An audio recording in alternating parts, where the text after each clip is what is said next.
Hi, welcome to another episode of the Massachusetts Pirate News. We've been on a summer hiatus, but we're back and ready to go with the fall coming up.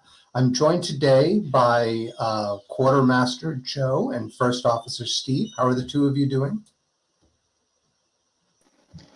I am doing fantastic. Glad to be here. Doing all right myself, Jamie. Thank you. Excellent.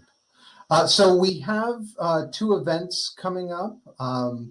On September 16th, we'll be in East Boston to map surveillance cameras around there. If you'd like to join us, there's a link in the description below. Additionally, on October 14th, we're going to have our fall conference, and we're still working out the details of all of that, but we plan to make it an in-person conference with a video component. So you can attend in person or you can attend remotely. We had success in our previous conference with that setup, so we'll try it again with this new one. And then it looks like we normally after our gatherings, our camera mapping gatherings, we'll go out and get something to eat. We may instead, we've invited to a friend's place in Acton, which has a pool. So we're looking forward to go hanging out and talking with folks about promoting the Pirate Party while relaxing. So if you're interested in that, we'll have a link where you can sign up for that.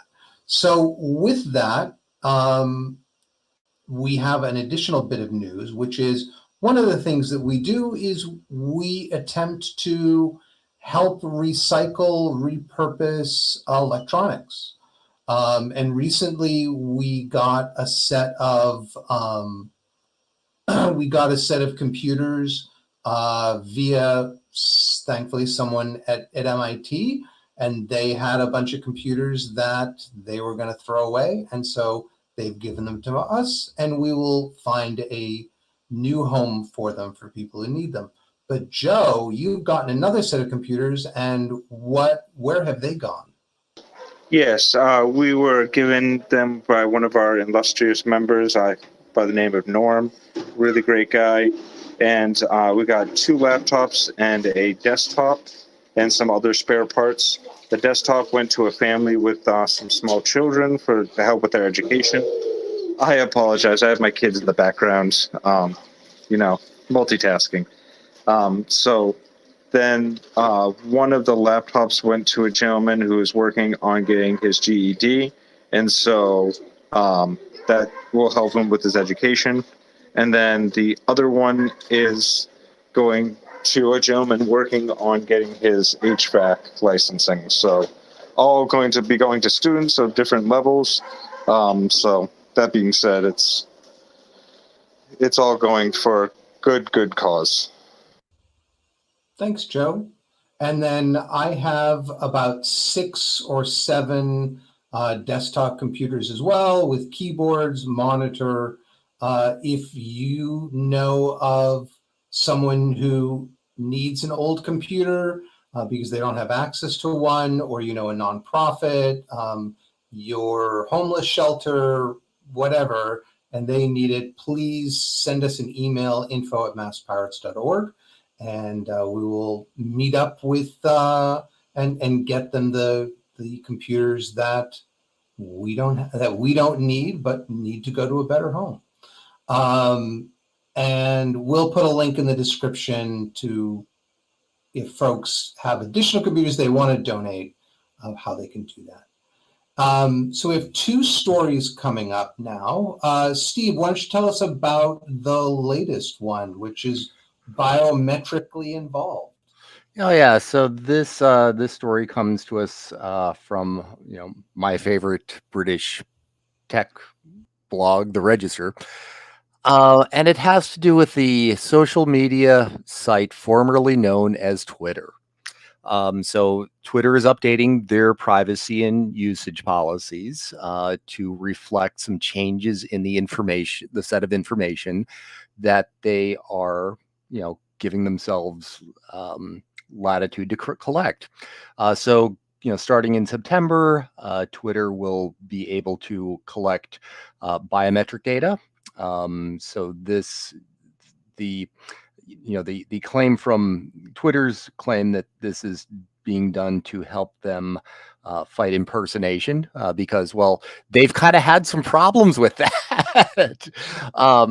But the other thing they are planning to do is to collect things like information about your education, your job history, skills, that sort of thing. I get the sense that Musk might be, thinking of positioning Twitter as a competitor to LinkedIn, but ultimately they're going down the route of they're still trying to having chased away most of the advertisers. They seem to be going down the route of trying to collect money from users. So, for example, I get the sense that their verified user program will involve this will be something available to paying users, but it'll involve like sending in a copy of of like a state issued driver's license or something. And yes, Facebook or Twitter will X. It feels weird to say it, but we'll call it X. I just call them Twitter. Yeah. They're they'll be collecting biometric information from that. And one of the interesting like little things, if you're a quote unquote premium user, is that you will be able to hide your likes. So you will be able to, so now certain politicians can like pornography on the internet and not have to and not having people saying that, hey, you're like filing these bills, but you kind of seem to be going the other way on this. So I don't know. If having used the platform under previous management, so Twitter's basically become like the club that was a cool place to hang out. Someone bought it. It's under new management, and the new management is kind of crap. So if you're one of those poor souls who still continues to use Twitter, well, this is what you have to look forward to.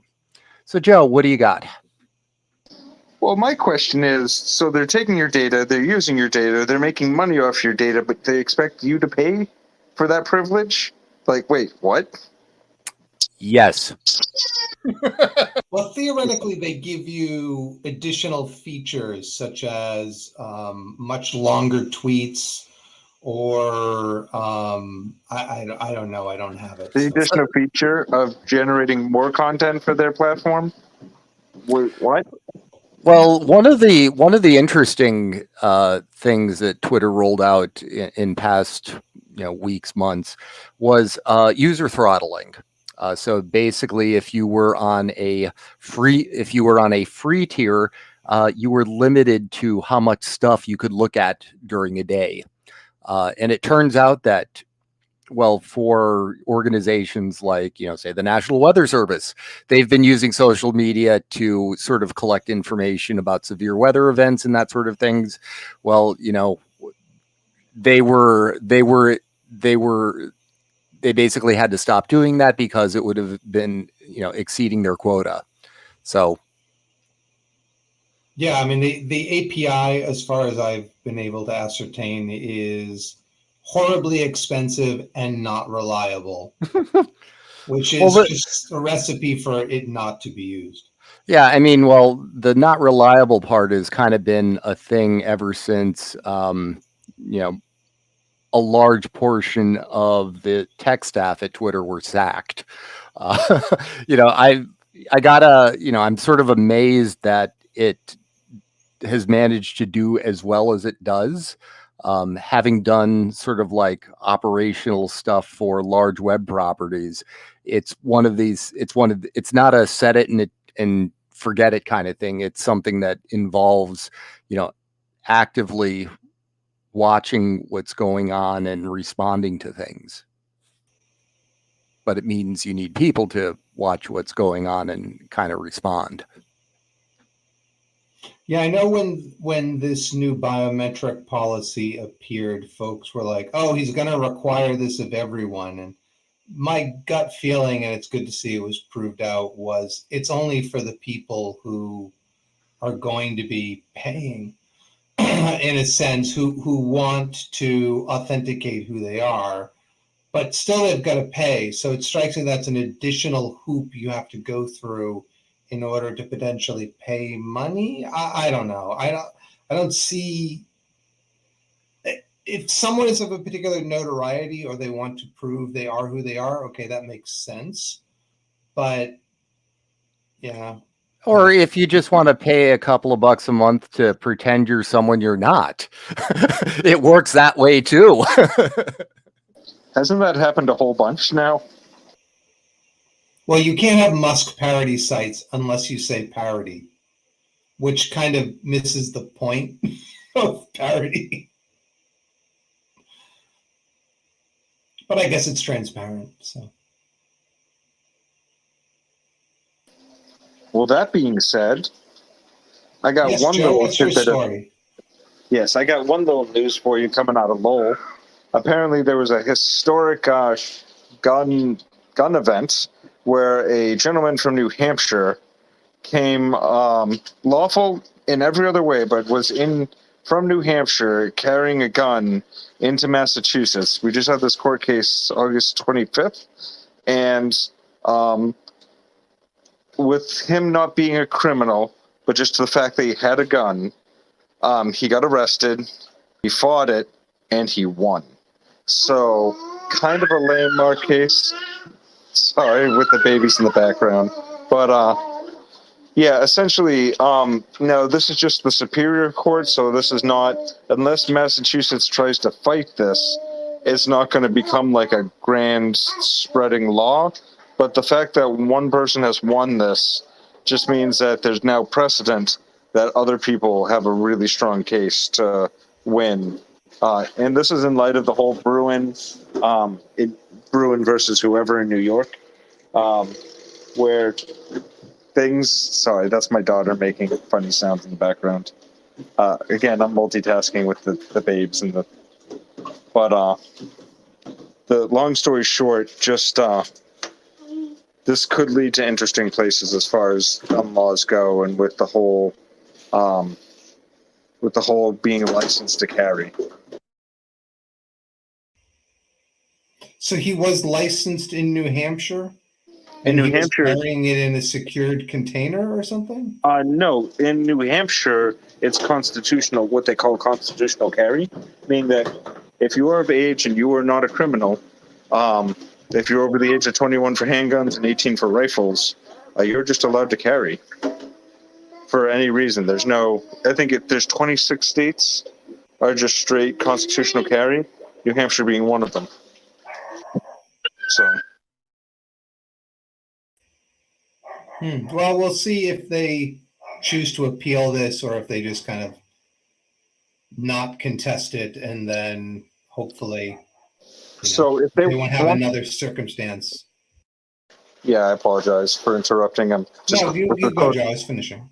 close to my heart because I'm all about having people get trained so that they don't hurt themselves, and going through the whole thing and being vetted and all that, just because, it is they are dangerous weapons and you should be trained, um, you know, which is kind of like still the bare minimum. But that being said, I would love to see everybody carrying as well, because if cops aren't going to protect you, then, you know, so I can see both sides of this particular argument. And, but as far as this case goes, if they want to keep the law in place and make that burden much more difficult, they're not going to appeal this. But if they, so I don't see them going ahead and appealing it. that being said, if they don't appeal it, then the likelihood, now that precedent is set, the likelihood of them losing more of these cases in the very near future is very possible.